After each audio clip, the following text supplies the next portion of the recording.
Retrovisor, o passado presente para você. 6 de janeiro de 1989, 8 horas da noite. 81% dos lares brasileiros estão sintonizados na Rede Globo, aguardando ansiosamente o último capítulo de uma das novelas mais populares de todos os tempos, Vale Tudo. No final dos anos 80, o Brasil ainda vivia sua fase de redemocratização e passava por sérios problemas políticos e econômicos durante o governo do então presidente José Sarney. A novela abordava temas atuais como corrupção, falta de ética e inversão de valores. A média geral da novela foi de 61 pontos, o que a coloca até hoje entre as 10 novelas com maior audiência da história da Rede Globo. É uma novela com tamanho apelo cultural que, quando foi reprisada 30 anos depois no canal Viva, continuou sendo um fenômeno de audiência e conquistou a liderança entre os telespectadores com Pay TV. E isso motivou o remake, que terá estreia no primeiro semestre de 2025, escrito por Manuela Dias e estrelado por Thaís Araújo, Débora Bloch e grande elenco. Vale Tudo foi uma novela inovadora também no uso do que agora chamamos de cliffhanger, que foi fazer uma revelação surpreendente no penúltimo capítulo da novela, que foi ao ar na véspera de Natal de último capítulo, que só iria ao ar no ano seguinte. E qual era a tal revelação surpreendente? Odete Roitman havia sido assassinada a tiros. O sucesso foi tamanho que a Rede Globo, em conjunto com a MAGE, criaram uma promoção chamada Vale Tudo, que prometia um prêmio de 5 milhões de cruzados a quem acertasse a identidade do assassino de Odete Roitman, o que corresponde a R$ 1.800 em valores atualizados. Quem matou Odete Roitman? Não é pra falar. A promoção Vale Tudo da Rede Globo, com o apoio da Galinha Azul Mágica, que tanto gosta de aparecer nos seus pratos, vai dar um prêmio de 5 milhões e 5 de 1 milhão para quem acertar. Escreva para a Caixa Postal 7.812, São Paulo, dizendo quem matou Odete Roitman e qual o caldo nobre da Galinha Azul. Agora é um dinheiro, hein? Não diga. Caldo mágico, o caldo nobre da Galinha Azul. O valor é ridículo, porém, em um país com uma inflação de mais de 1.000% ao ano, qualquer soma era bem-vinda. Foram recebidas 3 milhões de cartas de todo o Brasil. Até o Jogo do Bicho faturou com Odete. De acordo com o jornal O Dia, de 8 de janeiro de 1989, somente nas bancas do Rio de Janeiro foram arrecadados mais de 350 milhões de cruzados em apostas. E até o então diretor da Polícia Federal, Romeu Tuma, foi procurado pela imprensa para dizer quem era o assassino na sua opinião profissional.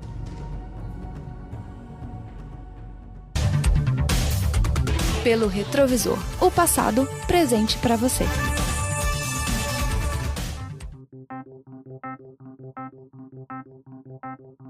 Mas de onde surgiu a ideia para a novela? Segundo Gilberto Braga, Vale Tudo teve 2 fontes de inspiração.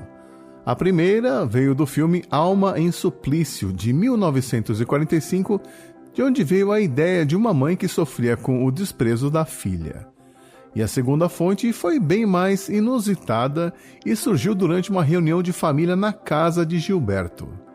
Durante o jantar, alguém comentou sobre o padrinho de Gilberto, um delegado de polícia conhecido por sua integridade, chamando-o de medíocre e babaca.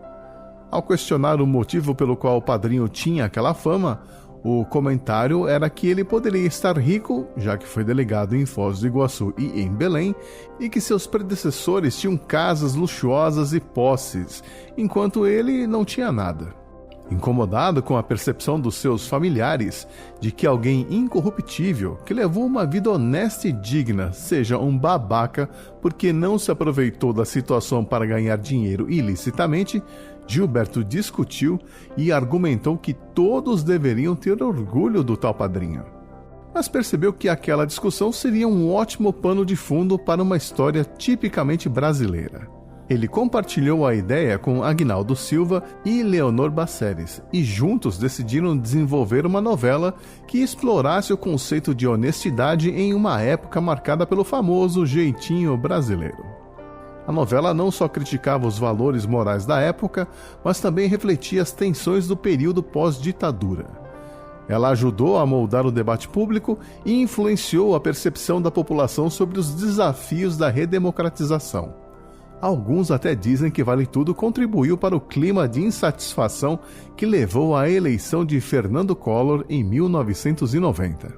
Vale Tudo contava a história de Raquel Acioli, vivida por Regina Duarte, uma mulher honesta, e sua filha Maria de Fátima, interpretada por Glória Pires, uma jovem ambiciosa e inescrupulosa que vende a casa da família no Paraná e foge com o dinheiro para o Rio de Janeiro para tentar a vida como modelo. Raquel vai atrás da filha e sobrevive vendendo sanduíches na praia. Ela logo conhece e se apaixona pelo administrador de empresas Ivan Meirelles, vivido por Antônio Fagundes. Incentivada pelo desonesto César, papel que ficou a cargo de Carlos Alberto Richelli, Maria de Fátima decide seduzir o milionário Afonso Reutemann, interpretado por Cássio Gabus Mendes, e que é filho de Odete Reutemann, a diretora da companhia aérea TCA, vivido pela grande Beatriz Segal. Odete sonha em juntar Ivan com sua filhinha Heleninha, interpretada por Renata Sorrá. Então decide ajudar Maria de Fátima a se casar com seu filho, mesmo sabendo das suas intenções, desde que ela afaste sua mãe de Ivan. O plano dá certo em um primeiro momento, mas ao descobrir que Maria de Fátima tinha um caso com César, Odete proíbe o acesso dela ao dinheiro do marido. Sem um tostão, Maria busca a ajuda da sua mãe apenas para ser abandonada e pagar por suas escolhas sozinha. Ou pelo menos era essa a impressão que os telespectadores tinham sobre como terminaria a novela. Mas os escritores surpreenderam a todos quando decidiram não punir os vilões da história. Maria de Fátima conseguiu se tornar rica, casando com um nobre italiano, e o diretor da companhia aérea e braço direito de Odete Reutemann, Marco Aurélio, imortalizado por Reginaldo Faria, aplica um golpe financeiro na empresa e foge do país ao lado de sua esposa Leila. Aliás, uma das cenas mais emblemáticas da novela foi quando ele, de saída do país, deu uma banana para o Brasil. Odete Reutemann se considerava mais europeia do que brasileira e expressava opiniões muitas vezes radicais e preconceituosas. Eu gosto, apesar de tudo, do nosso Brasil. Ah, bom, meu amor, eu também gosto, né? Acho lindo, uma beleza. Mas de longe, só em cartão postal. Essa terra aqui não tem jeito, meu amor. Não tem jeito. Esse povo não vai pra frente. Isso aqui não, as pessoas aqui não trabalham. Só se fala em crise. Crise, desde que eu me conheço por gente que se fala em crise nesse país. É um povo preguiçoso. Entende? Só se fala em crise, mas é um povo que... Isso aqui é uma mistura de raças que não deu certo. É isso que é o Brasil. A senhora acha que todo brasileiro é preguiçoso, dona Odete? Não, meu bem, não. Eu conheço uns 2 ou 3 que não são. Mas o fato é que as pessoas aqui não querem trabalhar, sabe? Você pega, por exemplo, os imigrantes que vieram pra cá. Você me mostra qual é... Você me mostra um alemão, um italiano, um português, um espanhol que tenha morrido de fome. Eles vêm pra cá pra trabalhar. E progridem. Você vai ver... Eles têm sempre, depois de alguns anos, eles são donos de um botequim, eles são donos de uma padaria, eles são donos de um comércio qualquer. Mas a senhora não acha que é uma questão de formação cultural? Hein? Porque a maior parte do povo brasileiro não tem acesso à educação, não tem acesso... Vocês me desculpem, mas eu acho que a conversa está ficando um pouquinho pesada demais para o ponto do meu soufflé. Em quem Odete Reutemann votaria na eleição de 2018, hein?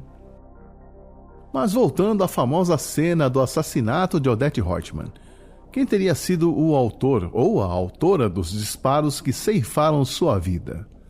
Os nomes mais votados naquele concurso que eu citei foram o mordomo Eugênio, interpretado por Sérgio Manberti, e Marco Aurélio. Para manter o sigilo sobre a identidade do assassino, a produção da Globo usou de métodos pouco convencionais. Mesmo em uma época em que não havia internet e redes sociais, todo cuidado era pouco.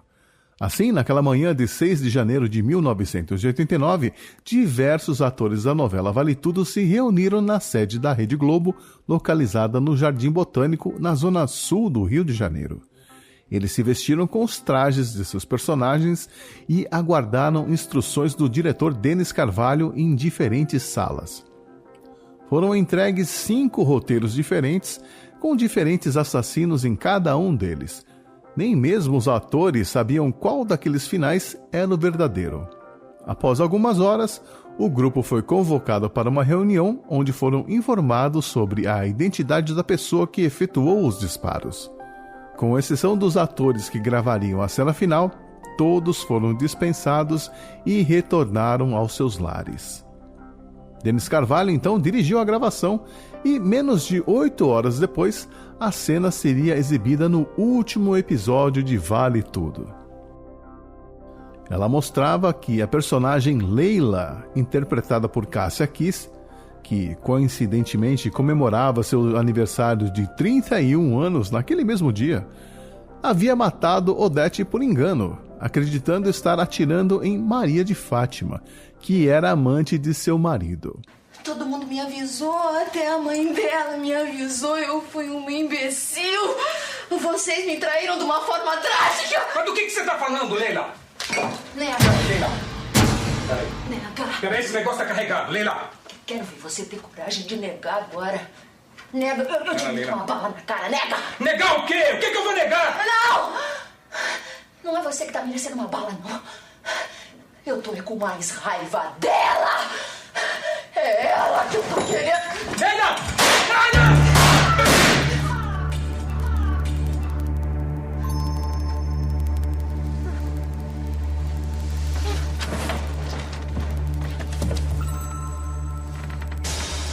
Tá vendo o que você fez?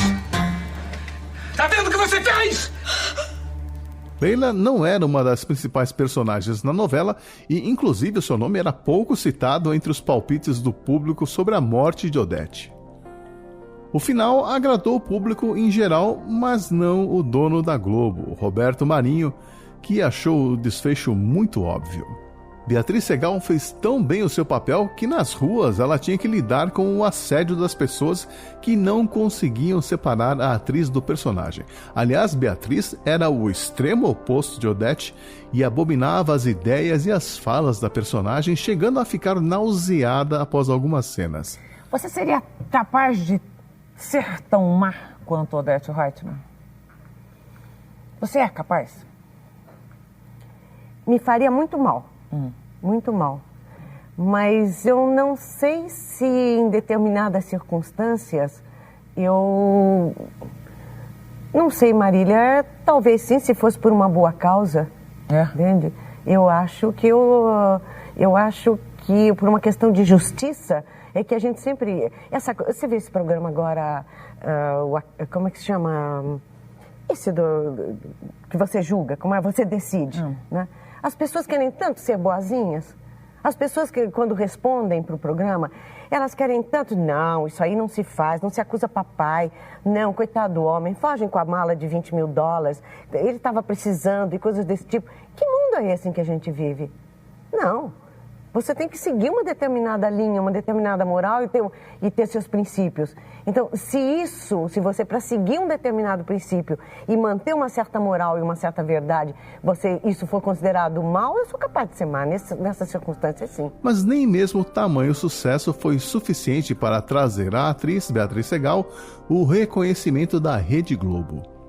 Falecida em 2018, aos 92 anos de idade, Beatriz teve uma carreira brilhante desde seu início em 1978, na sua estreia na novela Dancing Days, e interpretou papéis marcantes em Pai Herói e Água Viva.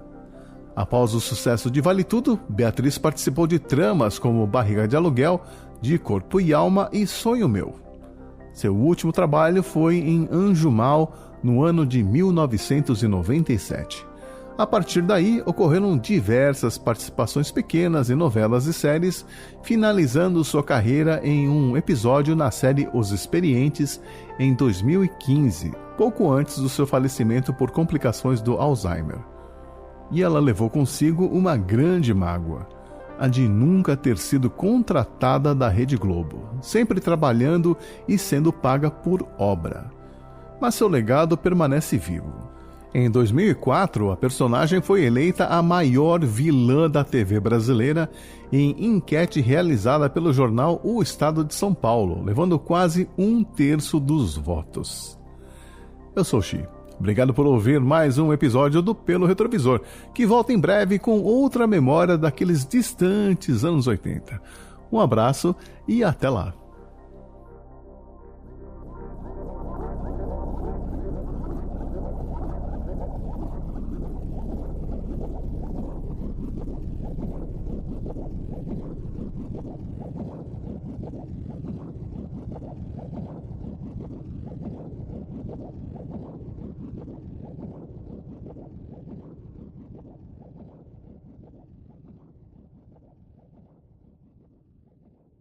Pelo Retrovisor, o passado presente para você.